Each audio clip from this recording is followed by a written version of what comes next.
अस्सलाम वालेकुम मोअज़्ज़ज़ ख़वातीन और हज़रात, प्रोग्राम राइट एंगल के साथ मैं हूं अली मुमताज़। नाज़रीन, नवाज़ शरीफ साहब की वापसी और इतलात यही हैं कि कल तक की ये बात हो रही थी कि जी सऊदी अरेबिया जाएंगे, फिर उसके बाद मुत्तहिदा अरब अमारात, फिर पाकिस्तान पहुंचेंगे तो पाकिस्तान सबसे पहले इस्लामाबाद एयरपोर्ट पे लैंड किया जाएगा, फिर उसके बाद बाय एयर लाहौर पहुंचेंगे। लेकिन उसमें एक इजाफी नुक्ता भी है, या एक स्टॉप ओवर कहना चाहिए कि है, और वो ये कि कतर का भी प्लान है। नवाज़ शरीफ साहब की वापसी से पहले ये दौरे, इनकी क्या इंपॉर्टेंस है? नवाज़ शरीफ साहब की वापसी पर गो के कल के प्रोग्राम में हमने जब सवाल उठाया था तो हमारे पॉलिटिकल गेस्ट थे, लेकिन आज के प्रोग्राम में हमारे साथ एनालिस्ट हैं, तो उनसे हम उनकी राय लेंगे कि क्या कहीं कुछ ऐसी इतलात हैं कि नवाज़ शरीफ साहब की ज़िंदगी को ख़तरा है। क्योंकि 2007 में मोहतरमा बेनज़ीर भुट्टो शहीद वापस जब पाकिस्तान आई थीं, और पाकिस्तान उनके पहुंचने पर जब इसी तरह रैली की सूरत में कराची में उनकी रैली आगे बढ़ रही थी कि ख़ुद कुछ धमाका हुआ, और फिर उसके बाद वो दिसंबर का अफसोसनाक सानिया कि जब मोहतरमा बेनज़ीर भुट्टो शहीद हुई, तो क्या नवाज़ शरीफ साहब की भी ज़िंदगी को ख़तरा है? और वापस आने पर जो पॉलिटिकल हमारा सिनेरियो है, इसमें कोई रद्द-बदल के इम्कानात हैं? चेयरमैन PTI अभी भी अडियाला जेल में कैद हैं, केसेस चल रहे हैं, प्रैक्टिस एंड प्रोसीजर बिल एक तरफ है, नवाज़ शरीफ साहब के जो केसेस हैं वो भी मौजूद हैं। उसमें यही कहा जा रहा है कि जी रिलीफ मिल जाएगी, लेकिन रिलीफ किस सूरत मिलेगी और फिर इलेक्शंस पर इसका क्या इम्पैक्ट होगा? आज के प्रोग्राम में जी हम इसी हवाले से गुफ्तगू करेंगे अपने मौजूद मेहमानों के साथ। हमें ज्वाइन किया है सीनियर एनालिस्ट जावेद इकबाल साहब ने। जावेद इकबाल साहब का बहुत बहुत शुक्रिया कि आपने हमें ज्वाइन किया। हमें ज्वाइन किया सीनियर सहाफ़ी और तज़कियाकार नासिर चुताई साहब ने। नासिर चुताई साहब, आपको भी बहुत बहुत शुक्रिया for joining us on the show tonight. और हमें ज्वाइन किया सीनियर सहाफ़ी और तज़कियाकार हफीज़ुल्लाह न्याज़ी साहब ने। आपको भी बहुत बहुत शुक्रिया for joining us on the show tonight. Hafeezullah Niazi साहब, सबसे पहले गुफ्तगू का आगाज़ आपसे करते हैं। क्या वजह है आपकी नज़र में कि नवाज़ शरीफ साहब की वापसी से पहले, पाकिस्तान पहुँचने से पहले सऊदी अरेबिया, मुत्तहिदा अरब अमारात और अगर उसमें कतर भी शामिल कर लिया जाए, और फिर पाकिस्तान पहुंचकर भी डायरेक्ट लाहौर नहीं बल्कि पहले इस्लामाबाद और फिर लाहौर? जी, मेरा ख्याल में मुझे शायद कोई कानूनी भी कोई हिफ्ज़ तक़द्दुम होगा या कानूनी पेचीदगी होगी जिसकी वजह से शायद वो इस्लामाबाद और लाहौर के दरमियान रखा होगा। वरना जब वो खसूसी त्यारे से दुबई से आएंगे या अबू धाबी से आएंगे तो वो खसूसी त्यारा तो उनको सीधा लेके लाहौर भी आ सकता है, उनके वक्त के ऊपर आ सकता है। मुझे अब बिल्कुल इस बात में यहाँ इस वक्त अंदाजा करना बड़ा मुश्किल है कि क्या होगा, क्योंकि ये ऐसे प्लान होते हैं कि जो इतने सिग्निफिकेंट नहीं होते हैं। अहम यह है कि उनकी सारी को आ रहे हैं या नहीं आ रहे। डेफिनेटली वो आ रहे हैं। जो कुछ इस वक्त सूरत बनी हुई है, जो मुस्लिम नून की बंदा तैयारियां देखता है, तो दो राय नहीं है कि वो आ रहे हैं। अब यह है कि आ किस तरह रहे हैं, सऊदी भी जा रहे हैं। ये भी हो सकता है कि सऊदी अरेबिया जाने के लिए हो सकता है वहां वो मीटिंग भी करें, और उनकी बड़ी अच्छी पेनिट्रेशन है। लास्ट टाइम भी जब वो गए थे कोई चार पाँच महीने पहले सऊदी अरेबिया, तो वहां पे Dubai, Abu Dhabi, Saudi Arabia, वहां पे उनकी हाई फाई मीटिंग भी हुई, और हमेशा उनको बड़ी अच्छे तरीके से सऊदी अरब के अंदर उनको उनकी खातर मदारत होती है, हॉस्पिटैलिटी होती है, उनके रिलेशन भी हैं। अब तो कारोबार भी उनका सऊदी अरेबिया में है। दूसरा, हमारे यहाँ खसूसन नवाज शरीफ फैमिली के अंदर ये बात बिल्कुल बहुत ज्यादा है कि वो उम्रा करना उनके लिए एक उनकी जिंदगी का हिस्सा रिचुअल के तौर पे करते हैं। तो ये भी होगा कि जितने समय जा रहे हैं तो ज़ाहिर है कि एक बड़े बंदे के ऊपर तारी होता है कि जी मैं उम्रा करके और बहुत सारी चीजें अल्लाह ताला की एक ब्लेसिंग लेके मैं जाऊं, क्योंकि उनके लिए बहुत बड़ा एक इवेंट है उनके नजदीक कि उनका आना 4 साल बाद, और वो भी पता नहीं हालात उस तरीके से नहीं गए है रहे जिस तरीके से छोड़ के गए थे। उनकी जो कदर मंजिलत थी उसमें भी पता नहीं कमी आई है या ज्यादा हुई है या वहां पे रही है। दोबारा ये सारी चीजें हैं कि जो सामने हैं। तो मेरे तो ख्याल में ये सिग्निफिकेंट नहीं है। असल अहम ये कि जो आ रहे हैं। बाकी आपने कहा कि यहाँ पे जो जितने हाईफाई लोग हैं उनके अंदर इसमें दो राय नहीं है कि उनकी जिंदगी पाकिस्तान के जो मारूजी हालात है उनमें उनके लिए हमेशा खतरे मौजूद हैं, और वो इमरान खान साहब के लिए भी होगा, नवाज शरीफ साहब के लिए भी, बिलावल के लिए भी, सारे हाईफाई लोगों के लिए, फजल रहमान साहब के लिए भी, और जमात इस्लामी वालों के लिए भी। ٹھیک، اور نواز شریف صاحب کے لیے بھی اسی طرح سے جس طرح باقی تمام لیڈرز کے لیے ہے. اور ابھی پھر کچھ دن پہلے، کچھ ہفتے پہلے کی بات ہے کہ JUIF کے حافظ حمداللہ صاحب کا بھی جو اٹیک ان پر ہوا تھا، ٹیررسٹ اٹیک، وہ بھی سب کو معلوم ہے. ناصر بگ چوتھائی صاحب، آپ کی نظر میں کیا نواز شریف صاحب سعودی عربیہ، متحدہ عرب امارات، ان ممالک سے جا کر وہاں پر جو ہائی پروفائل میٹنگز کریں گے، اور پہلے بھی کی ہیں اور اب بھی یقیناً کوشش ہوگی ان کی کہ کوئی ہائی پروفائل میٹنگ ہو جائے، تو کیا سپورٹ وہاں سے ملے گی یا سپورٹ پہلے سے ہی ہے، بس ایک طرح سے جا کر ایک تھینکس گیونگ ملاقاتیں ہیں جو کہ کرنی ہیں؟ پہلے تو میں علی بات کروں خطرے کی. جان ایلیا کا شعر ہے ایک، اب نہیں کوئی بات خطرے کی، اب سبھی کو سبھی سے خطرہ ہے. واہ. تو اب تو اس ملک کی صورتحال یہ ہے کہ مولانا فضل الرحمان کا آپ نے ذکر کیا، سراج الحق صاحب کے قافلے پہ اٹیک ہو گیا تھا. جی ہاں. اب دیکھیں نا کہ کہاں سے کہاں تک بات پہنچی ہے. عمران خان صاحب کہتے ہیں میں کوچے میں قفس کے مجھے آرام بہت ہے، میں جیل میں اٹک جیل کے بارے میں کہہ رہے تھے کہ میں یہاں اپنے آپ کو محفوظ سمجھتا ہوں. ان کو بھی خطرہ تھا. تو خطرہ تو جو جیل جاتے ہیں یا تو شہید ہو جاتے ہیں یا پھانسی چڑھ جاتے ہیں یا گرفتار ہو جاتے ہیں، یہ طریقہ تھا. اور میرا خیال ہے کہ نواز شریف صاحب اگر آ کر گرفتاری پیش کر دیتے ہیں، جو اسلام آباد والا ان کا شارٹ اینڈ سویٹ ٹرپ ہے، تو اس پہ میرا خیال ہے ان کو پھر حفاظتی بیل بھی مل سکتی ہے. شاید یہ ہو، مجھے کنفرم نہیں ہے. لیکن میں اپنے بزرگ عرفان صدیقی صاحب کا جب میں نے کالم پڑھا تو مجھے اندازہ ہوا کہ کتنی آفاقی باتیں ہو رہی ہیں، کتنی اعلیٰ باتیں ہو رہی ہیں، کتنی.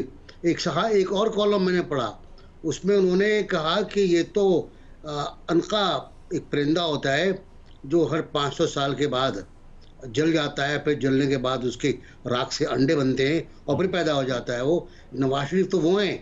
تو جب جس طرح کالم لکھے جا رہے ہوں اور ان کو مافاق الفطرت بنا کے پیش کیا جا رہا ہو تو وہاں ہنسی بھی آتی ہے اور تھوڑا دکھ بھی ہوتا ہے. اصل بات یہ ہے کہ نواز شریف صاحب ایک انسان ہیں، ایک سیاسی لیڈر ہیں، ایک پاپولر لیڈر ہیں. ان کی اپنی سے ہے، اپنی بیس ہے جو ایروڈ ہوئی ہے ان کے ملک میں نہ ہونے سے، جس پہ فرق پڑا ہے، جس کو گین کرنے کے لیے، واپس لینے کے لیے کوششیں ہو رہی ہیں. یقینی طور پر اچھی کوششیں. اب اس کو آپ مینیج کر لیں، اس کو آپ ولیمے کا اسٹائل کہتے ہیں، کرسیوں کو رکھے جانے کا، وہ میٹر نہیں کرتا. میٹر کرتا ہے کہ آپ کا میسیج کہاں، ابلاغ کتنا ہو رہا ہے. اور میرا خیال ہے ابلاغ ہو رہا ہے، ابلاغ بہتر ہو رہا ہے. اب جہاں تک تعلق سعودی عرب کا ہے، دیکھیں آرمی چیف نے کراچی اسٹاک ایکسچینج میں خطاب کیا تھا اور انہوں نے کہا تھا $25 ارب ہمیں سعودی عرب انویسٹ کرے گا، 25 ارب UAE انویسٹ کرے گا. تو یہ آلریڈی آن کارڈ تو ہے. لیکن دشواری کیا ہے؟ دشواری ورلڈ بینک کی رپورٹ پڑھ لیں آپ. عدالتیں ہیں، ریکوٹک اور اسٹیل مل کی انہوں نے مثال دی ہے کہ ریکوٹک اور اسٹیل مل کے بعد بین الاقوامی جو انویسٹرز ہیں وہ پریشان ہیں، کیا کریں وہ، کیونکہ عدالتیں تو آپ کا معاہدہ غیر قانونی قرار دے دیں گی. پھر پاکستان کا جو اسٹرکچر ہے، جو سسٹم آف اپروول ہے، وہ اتنا کمپلیکیٹڈ ہے. کل بھی بات ہوئی PIA کی کہ جلدی کریں، ہو نہیں پاتا. تو وہاں بھی دشواری ہے. اب اگر کوئی گوادر میں ریفائنری لگانا چاہتا ہے تو اس کے راستے میں رکاوٹیں غالباً یہی باتیں ہیں جو نواز شریف صاحب کے بھی ذہن میں ہیں. تو اور لوگوں آپ کے کی ذہن نظر میں میں ان کا سعودیہ جانا پاکستان کے لیے نہ کہ اپنے لیے؟ نہیں، میرا خیال عمرے کی بات ہے بھائی. عمرہ بہت بڑا شوق بن گیا ایک ضیاء الحق کے بعد. ہر آدمی ہر مہینے عمرے پہ جاتا ہے اور جب باہر سے واپس آتے ہیں تو واقعتاً وہ عمرہ ایک آدمی عمرہ کرتا ہے، عمرہ کرتے ہیں واپس آتا ہے کیونکہ راستے میں ہوتا ہے. اور نواز شریف صاحب تو رمضان میں بھی جایا کرتے تھے، 27ویں شب وہیں گزارا کرتے تھے. تو اپنے ٹریڈیشن. اس میں ایک تھیوری یہ ہے کہ ہمیں یہ جو سعودیہ کی ابھی آپ نے فنڈز کی بات کی کہ وہاں سے ہمیں رقم ملنی ہے اور کوششیں کی جا رہی ہیں. رقم نہیں ملنی بھائی علی، رقم آپ کو تیار نہیں ہے. انویسٹمنٹ ہے. اگر وہ انویسٹمنٹ کی رقم آ جاتی ہے بائی سے نومبر یا دسمبر، تو تب الیکشنز جو ہیں وہ آگے چلے جائیں گے، یعنی کہ جنوری والی جو بات ہے وہ ختم ہو جائے گی، معاملہ آگے نکل جائے گا. اور اگر وہ رقم نہ آئی, یعنی کہ وہ انویسٹمنٹ کی رقم نہ آئی, تو پھر الیکشنز اپنے ٹائم پر ہو جائیں گے. کیا کوئی اس طرح کی بات آپ کی سمجھ میں آتی ہے؟ جنوری کے انتخابات تو بہت زیادہ مشکوک ہو گئے اور غلط مشکوک ہوئے ہیں. اول تو 90 ڈیز والا مسئلہ ہی آپ کا غیر آئینی ہو گیا کہ وہ انتخابات نہیں ہوئے. جنوری کے بارے میں مولانا فضل الرحمان کا بیان ہے کہ یہ موسم بہت سرد ہوگا, اور واقعی صحیح کہہ رہے ہیں, وہ بالکل درست کہہ رہے ہیں کہ موسم بہت سرد ہوگا, برفباری ہوگی, راستے بند ہوں گے, ووٹر پولنگ اسٹیشن تک کیسے پہنچے گا, ووٹنگ کا عملہ کیسے پہنچے گا, پھر اور رکاوٹیں بھی ہیں, اور ایک رکاوٹ یہ بھی جو آپ بتا رہے ہیں. تو میرا خیال ہے انتخابات کا تو ابھی جو آخری ملاقات ہوئی ہے نواز شریف صاحب سے, وہ عرفان صدیقی صاحب کی ہوئی ہے, اور ان کا بھی ایک پروگرام میں جواب بہت ذرا یقینی طور پہ وہ نہیں کہہ پا رہے تھے کہ جنوری میں ہوں گے انتخابات. تو لگتا بھی یہ ہے کہ مسلم لیگ جنوری سے آگے جانا چاہے گی. مسلم لیگ نون بھی خود آگے جانا چاہے گی. ٹھیک ہے جاوید اقبال صاحب, سب سے پہلے نواز شریف صاحب کی واپسی. آپ چونکہ پی ایم ایل این کے لوگوں میں اٹھتے بیٹھتے ہیں, تو کیا وجہ ہے کہ پہلے اسلام آباد آیا جا رہا ہے؟ آپ کے پاس کیا تفصیلات ہیں؟ پھر یہ قطر والی بات بھی ذرا کنفرم کر دیجئے کہ کیا قطر بھی جانا کنفرمڈ ہے؟ اور نواز شریف صاحب, کیونکہ سب سے پہلا سوال یہی تھا تو آپ سے بھی ہے کہ نواز شریف صاحب کی زندگی کو کوئی خطرہ ہے, کوئی تھریٹ میسج پہنچایا گیا نواز شریف صاحب کو؟ بسم اللہ الرحمن الرحیم. علی تھینک یو ویری مچ. دیکھو علی, مجھے تو اب ان سیاسی لیڈر تو نہیں, سیاستدانوں سے اعتبار نہیں رہا کہ انہوں نے اس عوام کو بیوقوف بنانے کے لیے, اپنے اقتدار کے رستوں کو ہموار کرنے کے لیے ہر دور میں بیانیے بنائے, چاہے روٹی کپڑا اور مکان سے شروع ہو جائیں. کیا عوام کو, غریب آدمی کو روٹی کپڑا مکان ملا؟ نہیں ملا. اور ابھی ریسنٹلی چل جائیں, درمیان کے 20 سال نکال دیں, 25 سال, تو عمران خان کو لے لیں, انہوں نے اس قوم کو $100 ارب لا کے دینے تھے, 50 لاکھ گھر بنا کے دینے تھے, کروڑوں نوکریاں دینی تھی, کیا دیں؟ نہیں. پھر آ جائیں نو کانفیڈنس موو پہ, تمام پولیٹیکل پارٹیز نے مل کے کہا کہ جناب ہم غربت ختم کریں گے, مہنگائی ختم کریں گے, عوام کو روزگار دیں گے. کیا ہوا؟ عوام کی تو اور تباہی ہو گئی, انفلیشن ہائیسٹ ہو گئی, ملک کی تباہی. اور ادھر سے ڈالر صاحب تشریف لائے, اور ڈالر صاحب نے آ کے بٹھا ہی بٹھا دیا اس ملک کا اور اس اکانومی کا. اور آج حالات یہ ہیں کہ میاں نواز شریف, میں کہتا ہوں کہ پوری دنیا کا بھی چکر لگا کر آ جائے نا, کہ اب اس قوم کو یقین آنے والا نہیں ہے, چاہے کوئی بھی پولیٹیکل لیڈر ہے, چاہے کوئی بھی سیاستدان ہے, معذرت کے ساتھ لیڈر پھر میں نے کہہ دیا, کوئی بھی سیاستدان ہے, کیونکہ ان کو اس قوم کو بیوقوف بنانے کی عادت بن گئی ہے. وہ سمجھتے ہیں کہ ہم اگر یہ ٹوپی ڈرامہ دکھا کے کہ اب میں دوحہ جا رہا ہوں, اب میں دبئی جا رہا ہوں, اب میں جدہ جا رہا ہوں, اب میں ادھر جا رہا ہوں, اب میں اس کو مل رہا ہوں, اتنے ارب ڈالر لاؤں گا, اور بیانیاں بنانے کی یہ کوشش کی جا رہی ہے کہ پھر ایک خوشحالی کا دور آئے گا. تو بھئی 16 مہینے میں یہی ڈالر صاحب آپ کے فائنانس منسٹر تھے, یہی آپ کے چھوٹے بھائی, کیونکہ بنیادی طور پہ میاں نواز شریف کے 2 رتن تھے نا جی, ایک اسحاق ڈار صاحب اور میاں نواز شریف صاحب ایڈمنسٹریٹیولی. تو دونوں کی پرفارمنس اس 16 مہینے میں قوم نے دیکھ لی ہے. تو اب آپ جہاں مرضی جو مرضی کر لیں, ان کا اب یہ سودا بکنے والا نہیں ہے. اور اس کا نظارہ آپ نے لاہور میں اپنے جلسوں میں, جلسے بھی نہیں, جلسیوں میں, اور پولیٹیکل ریلیز بھی نہیں کہہ سکتے, گیدرنگز کہہ لیں, اس میں ہوتا دیکھ لیا, اور مجبوراً سب کچھ فنا کرنا پڑ گیا, ختم کرنا پڑ گیا. آپ نے موٹر سائیکل اناؤنس کر دی, بریانی کی دیگیں اناؤنس کر دی. عوام اب جس سچویشن میں پہنچ گئے نا علی, اب یہ مسئلہ یہ نہیں رہا کہ میاں نواز شریف اسلام آباد سے آتے ہیں یا سعودی عرب سے آتے ہیں, لاہور اترتے ہیں یا اسلام آباد میں اترتے ہیں. عوام کو تو یہ دیکھنا ہے کہ ان کے لیے کون کیا کر رہا ہے. آج ڈالر آپ کا 280 روپے آیا ہوا ہے, 40-50 روپے نیچے آیا ہے روزانہ. تو مجھے یہ بتاؤ کہ ایک انٹرم سیٹ اپ ہے جو پرائم منسٹر بھی بے تکا صحیح لگتا ہے مجھے, جس کی کوئی مجھے نہیں لگتی کریڈیبلٹی یا سیدھی کوئی سنجیدگی. آپ کے انٹیریئر منسٹر کے بھی حالات دیکھ لیں, ان کو ویلکم کرنے کے لیے تیار بیٹھے ہیں. اگر آپ انہی کی چھوٹی موٹی پرفارمنس دیکھ لیں الیکٹڈ گورنمنٹ کے علاوہ جو عوام کو آنسریبل ہوتی ہے, تو उन्होंने कोई 40-50 रुपए नीचे ले गए, इनसे तो डॉलर नहीं थमाई दे रहा था, इनसे तो कोई माफिया नहीं पकड़ाई दे रहा था, इनको क्या फौज ने मना किया था कि जनाब आप ये एक्शन मत ले? सो बात ये है कि आज मौलाना फजलुर रहमान ने जो कल बात की है ना, वो बात बड़ी सिंपल सी बात है, उससे आपको समझ आनी चाहिए कि पॉलिटिकल सीन किस तरफ जा रहा है। फिर मैं आपको एक आखिरी इंपॉर्टेंट बात बताऊंगा। मौलाना फजलुर रहमान ने क्या कहा? उसने ने कहा क्या मुल्क की तरक्की मियां नवाज शरीफ और डॉलर साहब के साथ मशरूत है? मतलब देखो, बिल्कुल ठीक बात है, मुल्क की तरक्की किसी की क्रेडिबिलिटी से तो मशरूत हो सकती है। आप अब अगर ये कहें कि 2013-17 का बयानिया बेचकर अवाम में राय मिल जाएगी तो वो नहीं मिलनी। आप सिर्फ और सिर्फ सहारों पे चल के कुर्सी पर डायरेक्ट बैठना चाहते हैं। इलेक्शन हो ना हो, कब हो, उससे कोई फर्क नहीं पड़ता। और तीसरी इंपॉर्टेंट चीज, मुझे आने वाले वक्त में इलेक्शन इसलिए जनवरी फरवरी में नजर नहीं आते।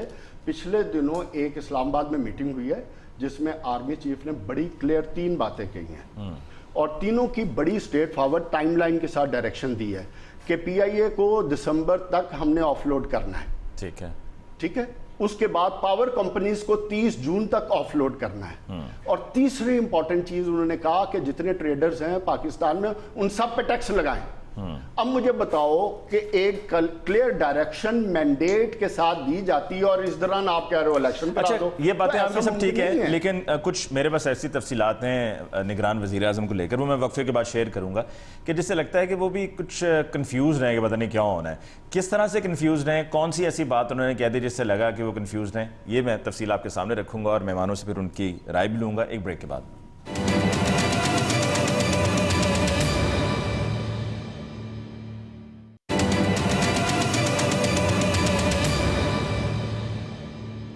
Welcome back. After break discussion को आगे बढ़ाते हैं। हफीजुल्लाह न्याई साहब, वक्फे पे जाते हुए मैंने कहा था कि जब वापस आऊँगा तो बताऊँगा कि जी ऐसी कौन सी बात अनवारुल हक काकड़ साहब ने कही है, निगरान वज़ीर आज़म साहब ने, कि जिससे लगता है कि अभी कुछ उनको भी क्लैरिटी नहीं है।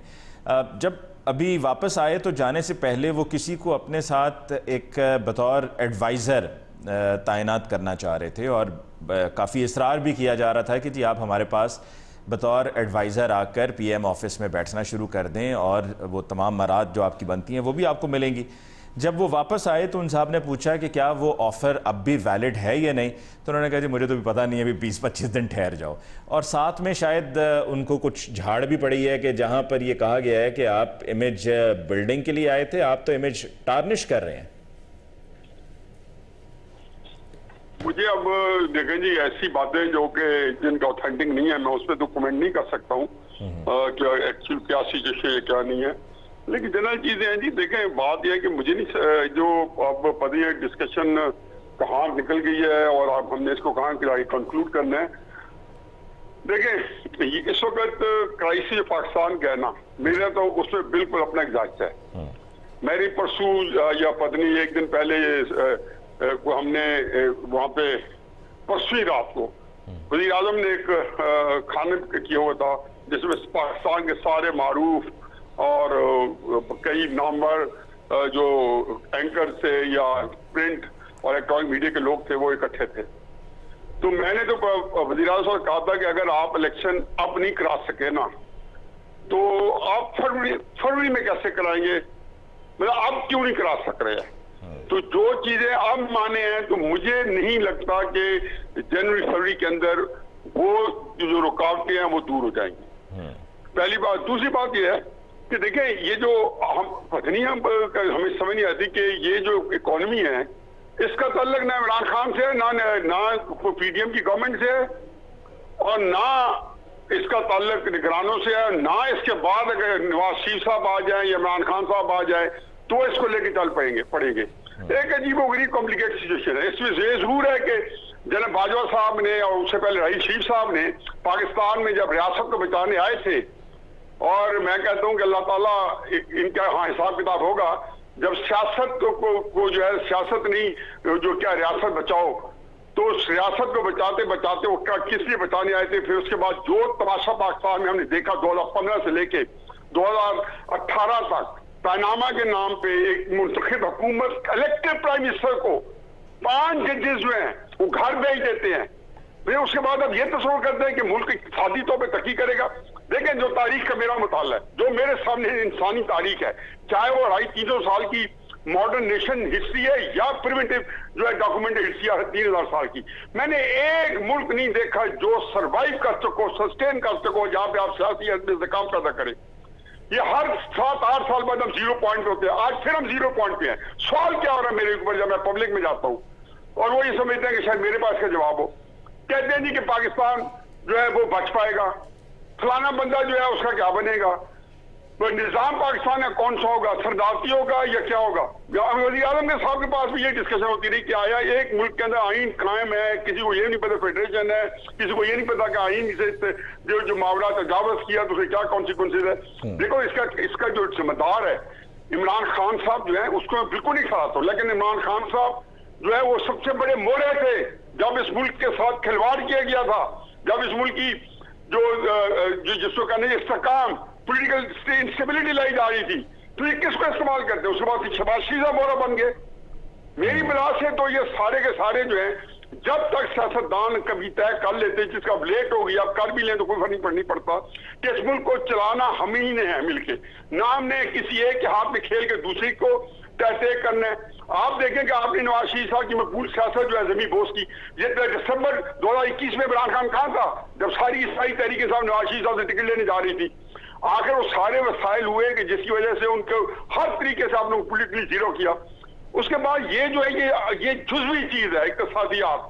اب انہوں نے ٹھیک ہے وہاں ایک بڑا رسک لے لیا ہے, افغانستان کے اندر انہوں نے بارڈر پہ بند کیے ہیں, ڈالر نیچے آ رہا ہے, راکٹ سائنس نہیں تھی, آیا یہ پہلے بھی کر لینا چاہیے تو کر لینا چاہیے تھا. اس سے کیا کانسیکوینسز ہوتے, پہلے نپٹ لیتے. اب کیا ہوں گے, اب بھی نپٹنا پڑے گا کیونکہ اس کے زیادہ اتنا آپ نے دیکھا کہ پاکستان کا ایک ڈیلیگیشن جا رہا تھا دوائیں لے کے اور میڈیکل ڈاکٹر کے ساتھ, جو زلزلہ آیا 3 دن پہلے انہوں نے داخل ہونے دیے وہاں پہ, کیونکہ اب آپ کے افغانستان کے ساتھ تعلقات جو ہیں وہ بہت کشیدہ ہو گئے. دیکھیں ہر چیز کے اندر یہ فیصلہ کرنا, پھر IMF اور FATF یہ کس لیے آئے تھے, یہ کون لایا تھا, نواز شریف تو نہیں دے کے گیا تھا. اور پھر اس کے بعد جو ڈیسیژن ہے IMF کے, آپ نے سخت ڈیسیژن کیے, یہ حکومت اس کو فالو کر رہی ہے, جو نگران ہے وہ بھی اس کو کر رہی ہے. تو میرے نزدیک یہ ساری چیزیں ایسی ہیں کہ جی ہم ایک ایسی بحث میں پڑے ہوئے ہیں کہ سوائے اس کے کہ اس کو ہم پہنچ نہیں سکتے کہ جن لوگوں نے فیصلے کرنے پاکستانی قسمت کے وہ نہ سیاستدان ہیں اور نہ جو ہے ہم جیسے لوگ ہیں. ہم بیٹھ کے ان کے اوپر ایک ایسے تبصرے کرتے ہیں جس میں تصوراتی باتیں ہوتی ہیں. آپ نے کہا جی فلاں بندے نے جس کا نام نامعلوم ہے, انہیں وزیر اعظم کو یہ کہہ دیا, کوئی اتھینٹک نہیں ہے, ہو سکتا ہے صحیح بات ہو, اور اس کے بعد میں بندہ کیا تبصرہ کرے. تو یہ ایک لیکن پھر حفیظ النعیم صاحب کیا پھر آپ سمجھتے ہیں کہ اسی طرح سے کیئر ٹیکر رہے تو وہ زیادہ بہتر ہے, ریزلٹس آ رہے ہیں, ہمیں تو پھر یہ سوٹ کرتا ہے. میں تو سمجھتا ہوں کیئر ٹیکر نہ رہے, میں تو ان بندوں میں میں تو کالم لکھ تھک گیا ہوں کہ پاکستان عملاً آپ نے جو 6 سال سے 2014 سے نواز شریف کی حکومت کو ہٹایا ہے, اس کے بعد جو سیاسی کرائسس آیا ہے, میرا خیال ہے کہ اس کا یہ منطقی انجام ہے. یہ ملک جو ہے یہ کیئر ٹیکر نہیں چلا سکتے, یہ ہر بندے کو خوش فہمی تھی. ایوب خان بھی آیا تھا کسی زمانے میں, جلال الحق بھی آیا تھا, یحییٰ خان بھی آیا تھا, مشرف بھی آئے تھے. ہر بندے نے یہ کہا تھا کہ ہم اس کو ایسے چلائیں گے. یہاں پہ جو نگران ہیں ان کے اندر سے یہی آوازیں آ رہی ہے کہ مستحکم حکومت ہو, کیا کون سی کوئی ایسی ہو کہ جو بنگلہ دیش ماڈل پہ پہلے استوار کی جائے پھر جمہوریت لائیں. چلو کر کے دیکھ لیں, ہم نے 7-8 دفعہ یہ آزمایا کام. اس میں سمپل سی بات یہ ہے کہ ہم لوگ سارے کے سارے ان کے ہاتھوں میں کھیلتے رہے, ابھی بھی کھیل رہے ہیں. جب میں عمران خان صاحب کو ٹارگٹ کرتا ہوں, کہتا ہوں وہ ذمہ دار ہے, تو میرا خیال ہے میں انہی کا کام ادا کر رہا ہوں جو مجھے عمران خان صاحب کے خلاف استعمال کرنا چاہتے ہیں. جب میں نواز شریف کے اوپر پڑھتا ہوں تو میں انہی کا کام کرتا رہا ہوں, کیونکہ ان کے انٹرسٹ یہی ہے کہ پولیٹیکل جو لوگوں کے اعتماد ہے سیاست ختم ہو جائے. لیکن ایک بات میں ذہن میں رکھے کہ 1973 کے آئین کو جس سے ہاتھ لگایا نا, وہ پاکستان کی کو جس کو کہنا چاہیے کہ تباہ کر کے جائے گا. یہ 56 کا آئین ہم نے منسوخ کیا تھا 58 میں, 71 میں پاکستان ٹوٹ گیا تھا. اب اتنی ہمیں انتظار نہیں کرنا پڑے گا. اور ویسے کوئی بندہ بھی پاکستان کے اندر یہ ماشاء لگا لیے 3-4 سال بعد اپنی جگہ پہ آ جاتے ہیں. مجھے نہیں لگتا کہ ان لوگوں کو 3-4 سال کی وہ فیسلٹی جو مشرف یا جو الگ کے پاس تھی وہ ان کو اب اویلیبل ہے یا نہیں ہے. یہ جو 6 مہینے کا سکون ہے نا یا 3 مہینے کا, یہ طوفان کا پیش خیم ہے. طوفان کا پیش خیم ہے. ناصر چوتھائی صاحب, بڑی کڑوی پر سچی باتیں کی ہیں حفیظ اللہ نیائی صاحب نے, اور جہاں پر حفیظ اللہ نیائی صاحب نے نواز شریف صاحب کو پاناما کیس میں باہر نکالنے کا حوالہ دیا ہے کہ جی اس وقت جو ہوا پھر اس کے بعد ہم کیسے اقتصادی ترقی کی بات کر سکتے تھے, تو ہو سکتا ہے کہ اب سے کوئی 3 سال 4 سال 5 سال کے بعد جس طرح سے پی ٹی آئی کو ڈسمینٹل کیا گیا اور چیئرمین پی ٹی آئی کو گرفتار کیا گیا اور جیل میں بند کیا گیا, یہ بھی حوالہ دیا جائے کہ اگر یہ نہ کیا جاتا تو صورتحال بہتر ہوتی اور شاید ہماری اقتصادی صورتحال بھی اس سے جڑی تھی وہ بھی بہتر ہو جاتی کہ پولیٹیکل اسٹیبلٹی ہوتی. علی بہت سے حوالے ہیں اور بہت دکھ ہوتا ہے. میں نیائی صاحب کی ایک بات سے متفق ہوں, بالکل سلیبس کی بات ہے یہ کہ جو کچھ ملک کے ساتھ ہوا وہ کھلواڑ نہیں تھا, وہ ریپ تھا, ریپ آف اے کنٹری تھا وہ. آپ دیکھیں جسٹس منیر کا حوالہ دیا نیازی صاحب نے, آغاز تو وہیں سے ہوتا ہے نا. پھر آپ آ جائیے جسٹس مولانا مشتاق کے اوپر. میں دوسرا فریق کا حوالہ دے رہا ہوں, نیائی صاحب نے ایک اور فریق کا حوالہ دیا. جسٹس مولانا مشتاق پہ آ جائیے آپ, جسٹس انوار الحق پہ آ جائیے آپ, جسٹس نسیم حسن شاہ کو اس بینچ میں شامل کرنے پر آ جائیے جس نے بھٹو کو پھانسی دی. بھٹو کی پھانسی کا فیصلہ دیکھ لیجئے آپ, جو تمام عدالتیں کہہ رہی ہیں, تمام ججز کہہ رہے ہیں کہ فیصلہ ہی غلط تھا بنیادی طور پر, وہ فیصلہ ہی فکس تھا. یہ جملہ استعمال ہوا ہے. اور پھر مارشل لاؤں کی تصدیق, مارشل لاؤں کی توثیق, آئین کو پامال کرنا, توڑنا, جائز قرار دینا, آئین کی منسوخی کو جائز قرار دینا, اور آئین کو معطل کرنا, ایبیس میں رکھنا, وہ جائز قرار دینا, اور یہ کہہ دینا کہ جاؤ حکومت کرو. یار آپ کے باپ کا ملک تھا یہ, کس کا ملک تھا یہ؟ آپ نے بنایا تھا یہ ملک. یہ ملک عوام نے بنایا تھا, اپنے رائے کے ذریعے بنایا تھا. یہاں کسی نے آ کر اس کے لیے مسلح جدوجہد نہیں کی تھی. یہاں ریفرنڈم ہوئے تھے, یہاں عوام نے رائے دی تھی, اور آ کے آپ بیٹھ گئے. جب آپ بیٹھے تو آپ نے اس ملک کا بیڑا غرق کر دیا. آپ نے اس ملک کو وہ یونٹ دیا اور پاکستان توڑ دیا. آپ نے 56 کا آئین کیا توڑا؟ ملک توڑ دیا. آپ نے بنگالیوں کو باہر نکال دیا. کون تھے آپ بھائی؟ آپ وہی تھے نا جس کے بارے میں کہا گیا تھا اس کو کمانڈ بھی نہ دی جائے اور اس کو پروموشن بھی نہ دیا جائے. کس نے دیا ان کو کمانڈ اور پروموشن؟ تو میں یہ نہیں کہتا کہ کوئی ایک فریق ہے, کئی فریق ہیں. سیاستدان بھی ذمہ دار ہیں بڑی حد تک, لیکن زیادہ بڑے ذمہ دار تباہی کے, بربادی کے, پامالی کے, معاشی ابتلا کے وہ یہ سہولت کار ہیں جو ایک دوسرے کی پیٹ سے پیٹ ملا کر ہم سے لڑتے رہتے ہیں. کوئی ایک فیصلہ کرتا ہے تو دوسرے اس فیصلے کی توثیق کرتا ہے, ہاں میں جاؤ آپ ٹھیک ہو. تو ہم نے کیا ایک اور غلطی کی, ہم نے بہت بڑی تاریخی غلطی کی سول سوسائٹی نے اس دور میں آ کے, شعور کے اس دور میں آ کے, کہ ہم جنرل کیانی کے چکر میں پھنس گئے اور جسٹس افتخار چودھری کو بحالی کے لیے باہر نکل آئے. ہم بھی شامل تھے, سب شامل تھے. ہم نے 20 گھنٹے لائیو ٹرانسمیشن کی ہے. بعد معلوم ہوا وہ کھیل ہی کچھ اور تھا, بعد معلوم ہوا کہ معاملات ہی کچھ اور تھے. تو میں تو یہ کہتا ہوں کہ آج بھی یہ فیصلہ ہو رہا ہے کہ پارلیمنٹ بالا تر ہے یا نہیں ہے. آج بھی اس بات پہ لڑائی ہو رہی ہے کہ کیا پارلیمنٹ کو حق ہے کہ ہمیں گائیڈ کرے, ہمارے لیے رولز بنائے. اس پہ بات ہو رہی ہے.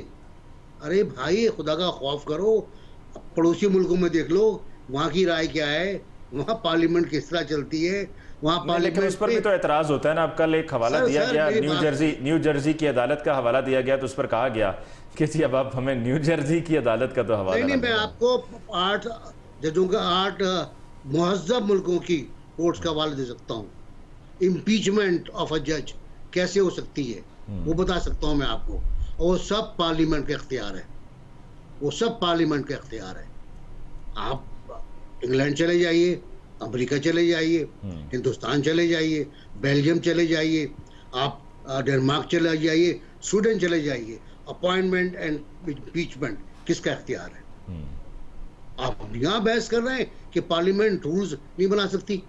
ہو سکتا ہے صحیح کہہ رہے ہوں, مجھے نہیں پتا, لیکن پارلیمنٹ کو اگر آپ گھر کی لونڈی بنا کے رکھیں گے جیسے رکھا گیا تو پھر معاملہ حل نہیں ہوگا. پھر फिर पनामा से अकामा ही निकलेगा। ठीक है, बिल्कुल पनामा से अकामा निकलेगा और अकामे पर आपको बाहर जाना ठीक है। नासिर भाई चुताई साहब, we've got to take a short break over here जी। एक ब्रेक लेते हैं, ब्रेक के बाद वापस लौट कर आएंगे तो यहीं से बात को आगे बढ़ाएंगे। स्टे विद अस।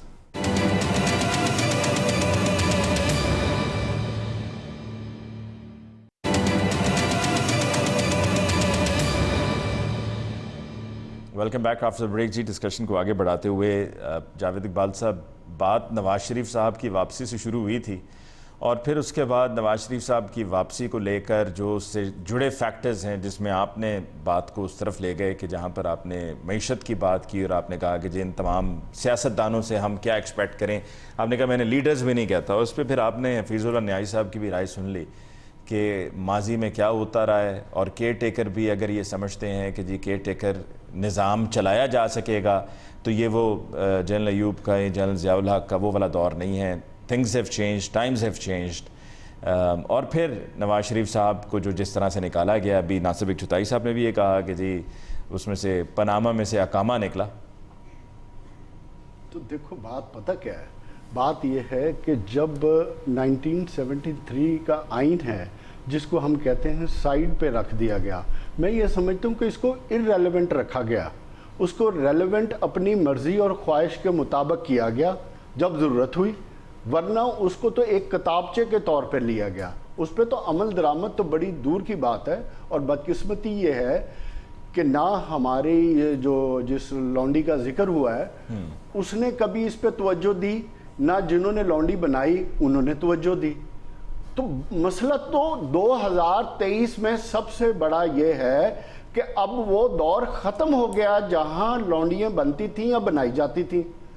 अगर हमारे इलेक्टेड लोग जो कस्टोडियन है इस मुल्क के, मैं ज़ाती तौर पे समझता हूँ कि अगर इलेक्शन सही हो और पार्लियामेंट में सही नुमाइंदगी आए और पार्लियामेंट का जो काम है कॉन्स्टिट्यूशन के तहत काम करना, रिफॉर्म्स करना, लोगों की फलाह बहबूद के मुताबिक काम करना, जिस पार्लियामेंट में हर एक मिनट में जो पिछले दिन हुआ 10-10 बिल पास हुए हैं, तो फिर वाकई वो पार्लियामेंट लौंडी ही कहलाएगी। किसी में इतनी जुर्रत नहीं थी खड़े होकर बात करता कि पहले इस पर बहस करो। यह है मसला इस मुल्क का 2023 में भी।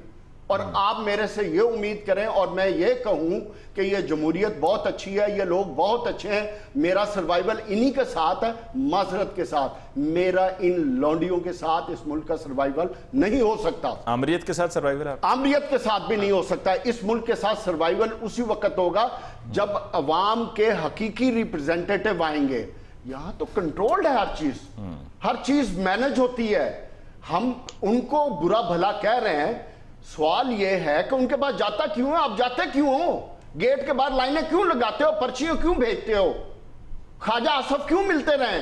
इमरान खान तो गंदा था, इमरान खान ने तो किया गंद, ख्वाजा आसिफ क्यों करता रहा? मियां शहबाज शरीफ क्यों करते रहे? वो तो जमहूरियत पसंद थे ना, वो तो 35 साल से इस मुल्क में हुक्मरानी भी कर रहे थे। उनको तो इस मुल्क के मसाइल का भी पता था, आइन की हुक्मरानी का भी पता था, पार्लियामेंट की सुप्रीमेसी का भी पता था, पार्लियामेंट के काम का भी पता था।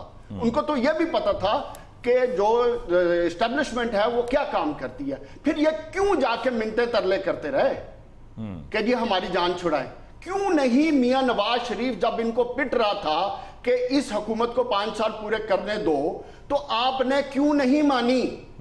क्यों? कि आप गंदे थे, आप करप्ट थे, आपको अपनी करप्शन बचाने की पड़ी हुई थी और आप इसलिए उस ट्रैप में आए। अब ट्रैप में आ गए तो फिर डीलें कर लिए, इसलिए तो और चौथे दिन बयानियां भी बदलते हैं। तो बात पता क्या है कि अगर इस मुल्क ने अब आगे चलना है, बड़ी सिंपल सी बात है, तो तमाम लोगों को अब यह सोचना होगा कि जिस सिस्टम में हम पिछले 75 साल से ट्रायल कर करके कभी तोड़ के, कभी जोड़ के, कभी मिला के बिठा कर चला रहे हैं, धक्के देकर, कभी स्पीड लगाकर चलाने की कोशिश कर रहे हैं, इस सिस्टम के तहत अब इस मुल्क ने नहीं चलना। इस मईशत ने इसलिए नहीं चलना, आज आप देने के लिए आपके पास कुछ नहीं है। क्यों?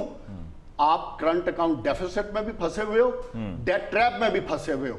मईशत को अगर निकालना आगे तो मुल्क में एक कानून होना चाहिए, स्टेबिलिटी होनी चाहिए, तमाम स्टेक होल्डर को इक्वल मौका मिलना चाहिए, ओपन फील्ड किसी को नहीं देनी ठीक है। हफीजुल्लाह न्याई साहब, ये मुल्क में स्टेबिलिटी ये हम कब से अपने आप से भी पूछते आ रहे हैं, ख्वाहिश कर रहे हैं, ख्वाब देख रहे हैं, तो क्या ये हकीकत हो सकेगा ये ख्वाब, या ये सिर्फ ख्वाब ही रहेगा?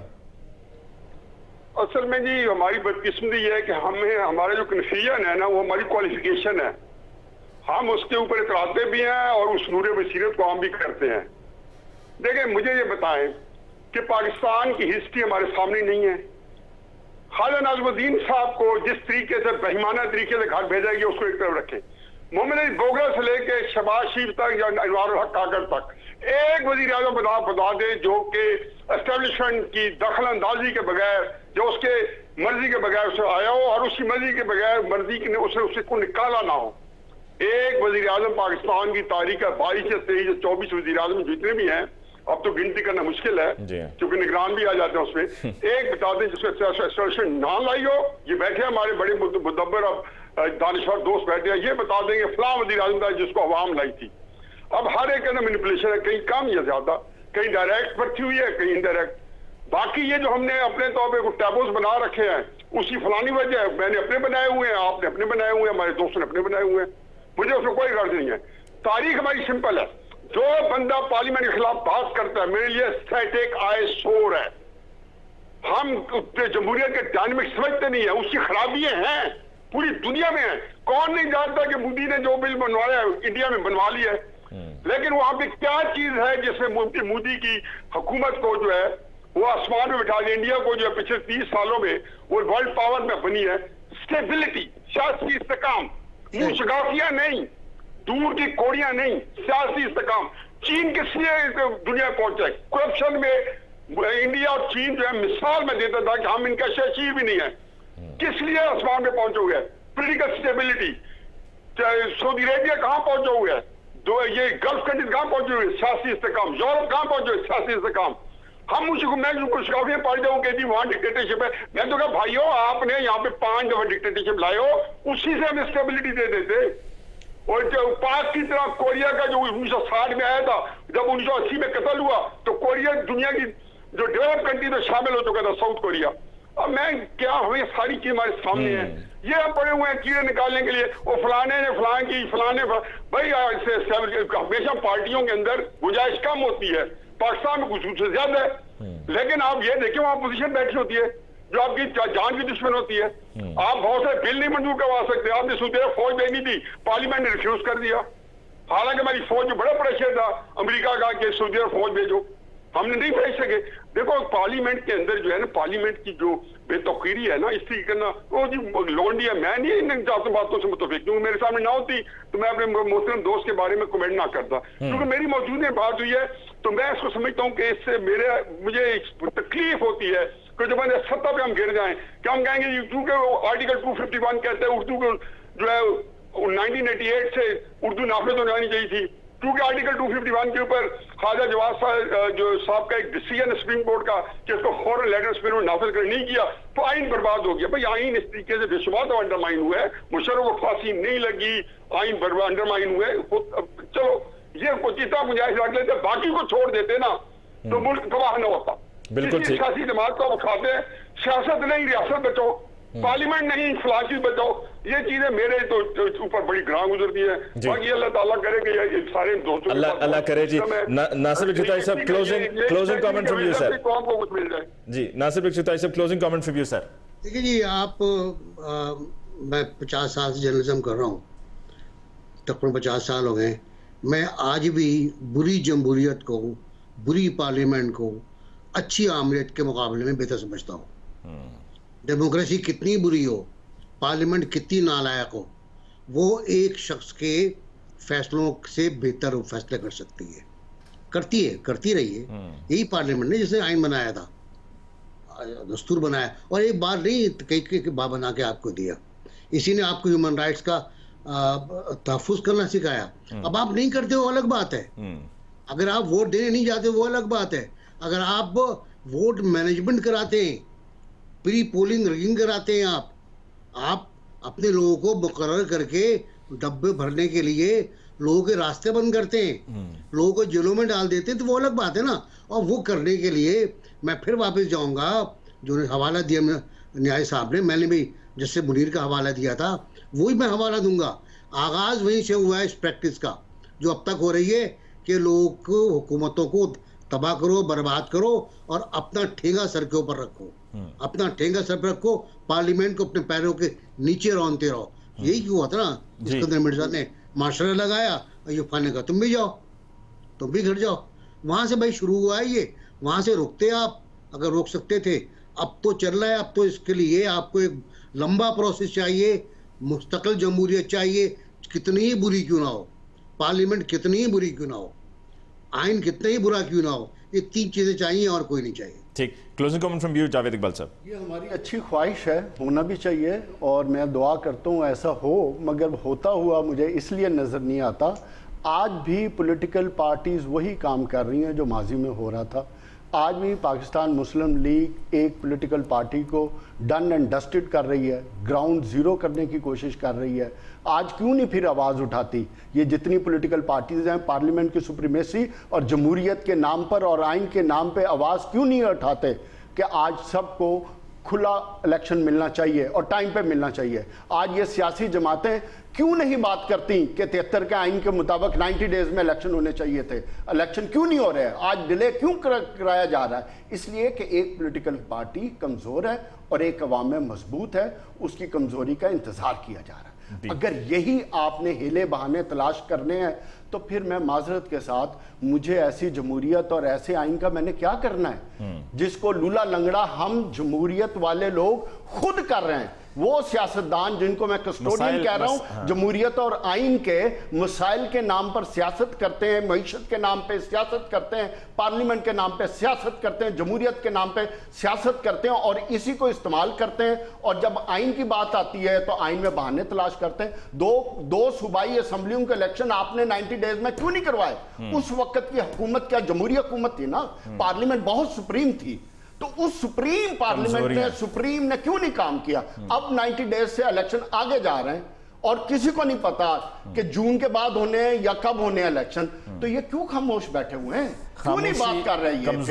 कमजोरियों की वजह से फिर ये खामोशियां भी हैं। तो फिर ये कमजोरियां हैं तो फिर गिले शिकवे मत करें ना, फिर चुप करके सर नगू करें और हुक्म माने उसके मुताबिक अमल करें। करते हैं कि आपने भी ज्वाइन किया। नासिर चुताई साहब आपको बहुत बहुत शुक्रिया और फीजुल न्याय साहब आपको भी बहुत बहुत शुक्रिया कि आपने आज के प्रोग्राम के लिए हमें ज्वाइन किया और अपनी राय से आगाह किया। बहुत शुक्रिया, थैंक यू वेरी मच जी। मुझे अली मुमताज़ को दीजिए इजाज़त, अल्लाह निगहबान।